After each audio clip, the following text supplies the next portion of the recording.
Hey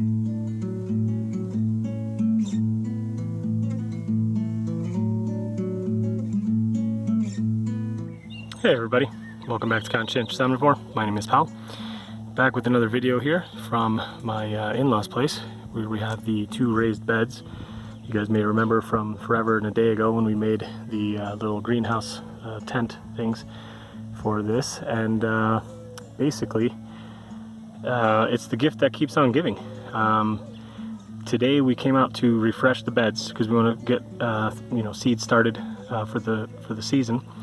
And as you can see, the soil level has dropped quite a bit from there. We had the what do you call it? The substrate for the mushroom growing, and that comprised quite a bit of the organic matter for the raised bed, and a lot of that has kind of collapsed down.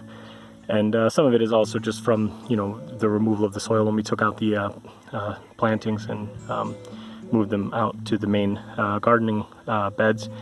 But we wanted to freshen this up and add some more soil, and didn't want to have to spend too much money buying a whole bunch of soil. And the next batch of compost here at the property isn't ready yet.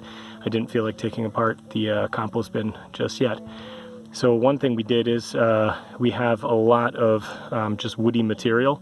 It's all like old prunings and cuttings from various plants here at the property. So we filled up a good portion of the bottom. I took out a lot of the soil. We filled up the bottom with the branches. Maybe I'll overlay a video of just some of the pile that we have in the back here, and we used a bunch of that. Then I added the soil back, and then now it's almost back to the top. And what I'll do is I'll probably just buy a few bags, not many, maybe a handful of bags of just gardening or topsoil or whatever, and then just fill this up and it'll be ready to go again. And now we'll have that nice woody material at the bottom acting as a nice sponge. When it rains, it's going to soak up the water. Eventually it'll break down, provide more nutrients, etc., etc. So it's a great way to kind of get some height on the raised bed without having to add a whole bunch of soil. And while we were doing that, my wife and I were kind of clearing out the weeds and stuff, and we noticed some useful plants growing out as well. We have planted out a lot of raspberries and stuff here behind the raised beds years ago, and they are just creeping and spreading all over the place. So they've been coming out into the raised bed as well. You can see we left a couple in the back there, and then we took out a bunch here, and we're going to plant those out separately.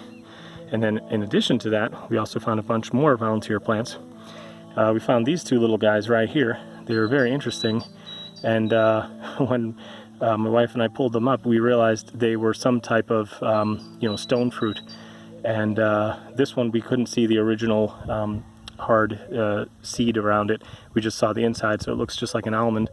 If you guys have ever broken apart like an apricot or a peach, you will have seen the inside looks just like an almond basically. And the other one, it did have the actual peach seed on the outside, and they look pretty much the same, so I'm going to assume they're both peaches.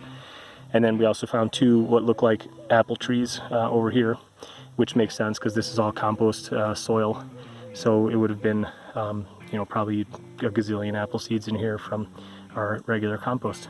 So I just thought it would be nice to show you guys a quick update on this. And as you may remember, I've also found a Cornelian cherry dogwood growing out of our compost soil here as well. So it's been pretty cool, and we've gotten I don't know how many tomatoes and squashes and what have you out of here as well. So it's been pretty cool reusing the compost soil from our kitchen scraps and everything else. So yeah, that's it for today's video. Just wanted to show that to you guys, and hope everybody's doing good. Get out there and start gardening. It's never too late to start, and the best time to plant a tree was however many years ago. The next best time is now. All right, bye everybody. See you.